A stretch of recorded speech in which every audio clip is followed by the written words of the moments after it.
Ini kasih ya. Ya. So ayan guys, magapalit lang kami ng battery ng BRV. Yokohama yung dati niyang battery at tumagal lang ng 3 years. Ngayon, hindi ko lang alam kung ilang taon tatagalin.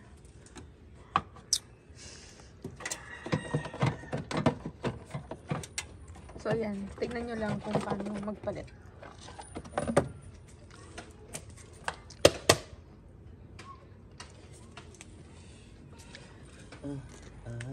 Watch and learn.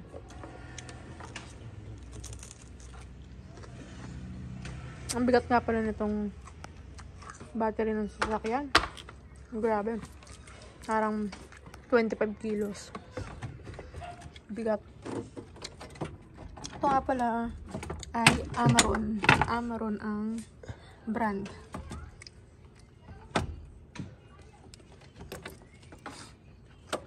$21 months ang warranty.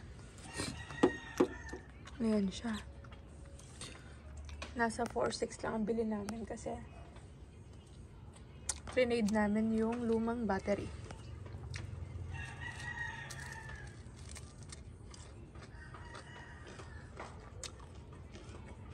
Kumain muna tayo ng ice cream.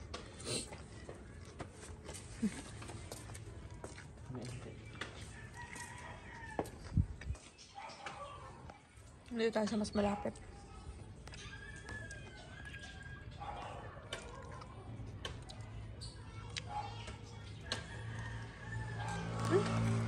Medyo marumi na. Kailangan na namang linisan.